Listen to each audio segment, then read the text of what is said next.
Okay, this is my episode 22 review, my review of episode 22 of Vinland Saga, spoiler alert.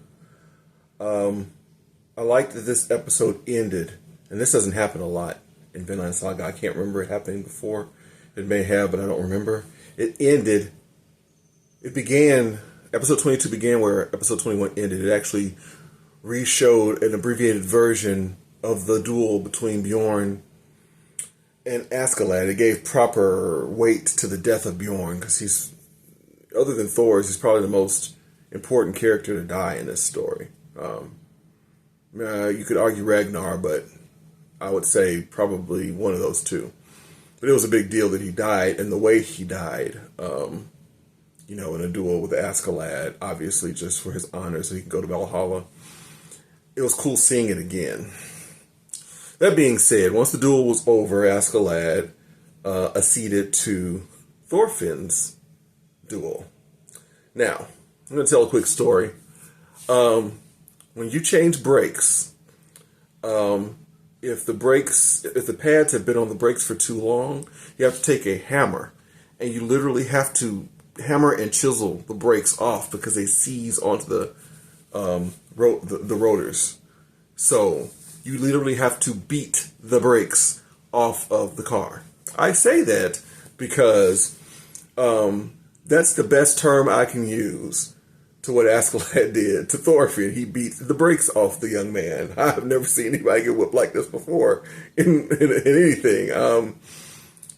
Thorfinn was ready to come at him with his two knives, and they were standing and facing each other off.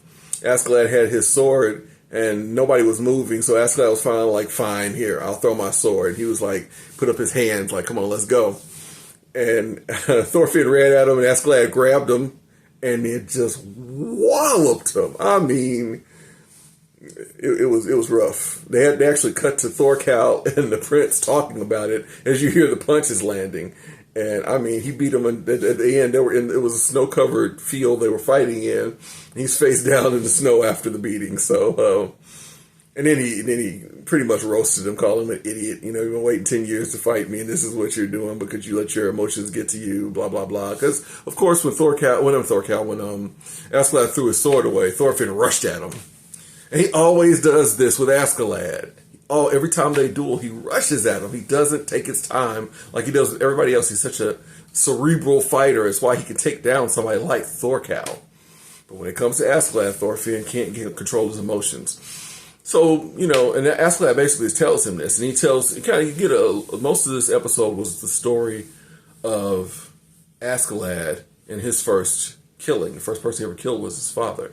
His father was married, had kids by his wife that stayed and his father was a king or some kind of a nobleman. Had kids by his wife that stayed in the house with him, and then he had a whole bunch of slave kids. His mom was a slave. So they lived off in the, just in the village. Askeladd worked in ashes, and apparently his name means covered in ash. Askeladd means covered in ash, which was mentioned in another episode. But he talks about how that's where he got his name from. And you see him covered in ash. He's actually covered in ash because he's digging through ash, and that was one of his jobs or whatever, is shoveling coal.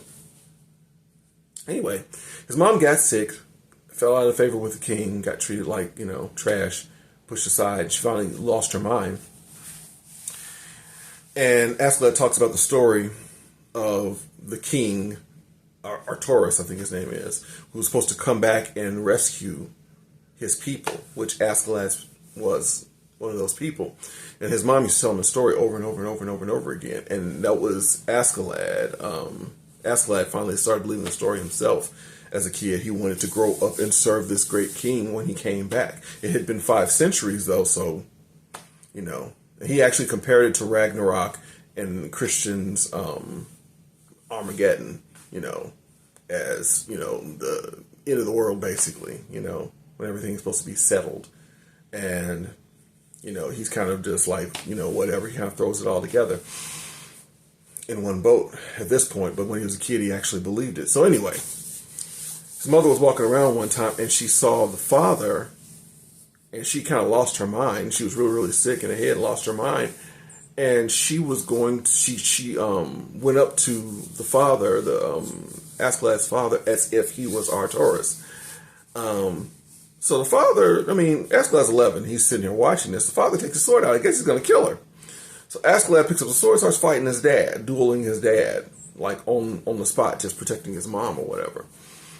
Anyway, he impressed his dad.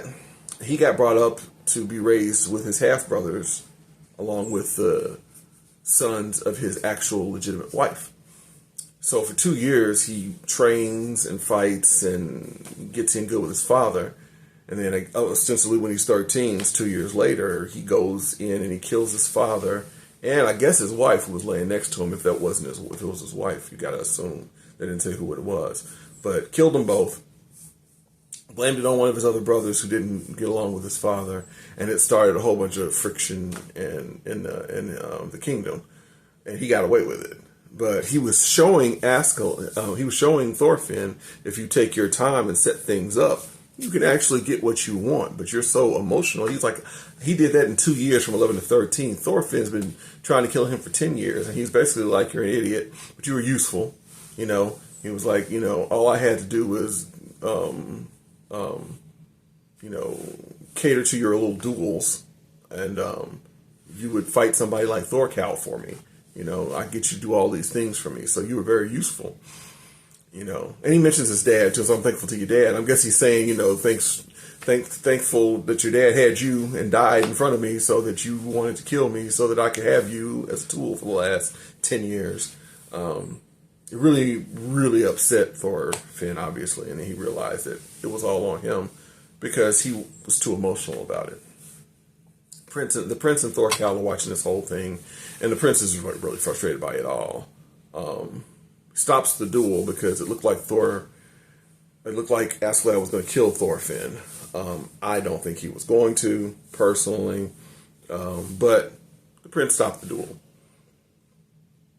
And it pretty much ends with Thorfinn being all frustrated because he doesn't, upset with himself about the way he's been handling things, and it shows Askeladd carrying Bjorn off to bury him. Really good episode again. There's something about this episode I'm forgetting. Hopefully it comes to me before the end of this. But it was a really good episode. It was cool seeing some more of Askeladd's backstory. Dude is ruthless. It also struck me, I wanted to mention this, Bjorn. I really found myself being sad for Bjorn's death. This is the same Bjorn that supported Askeladd when he murdered a village of 63 men, women, and children so that their soldiers could eat. These are some pretty vicious guys, and they pretty much deserve horrible deaths. And yet you watch this story, and it kind of fades into the background, and you want to root for him. You find yourself almost rooting for him, or almost, feeling for them. It's really odd how that can be done, where you can just completely forget what a monster these are. Some real monstrous people, and actually have feelings or have affection for them, the characters.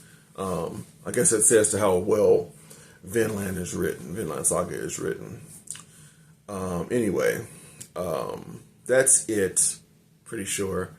Very, very good episode again. 2 episodes to go in this season. I'm really anxious to see how the season ends. This episode didn't leave us seeing anything that's going to be coming up next. There was no cliffhanger in this episode like there have been in the last few. So we just got the last 2 episodes, and then be on to season 2.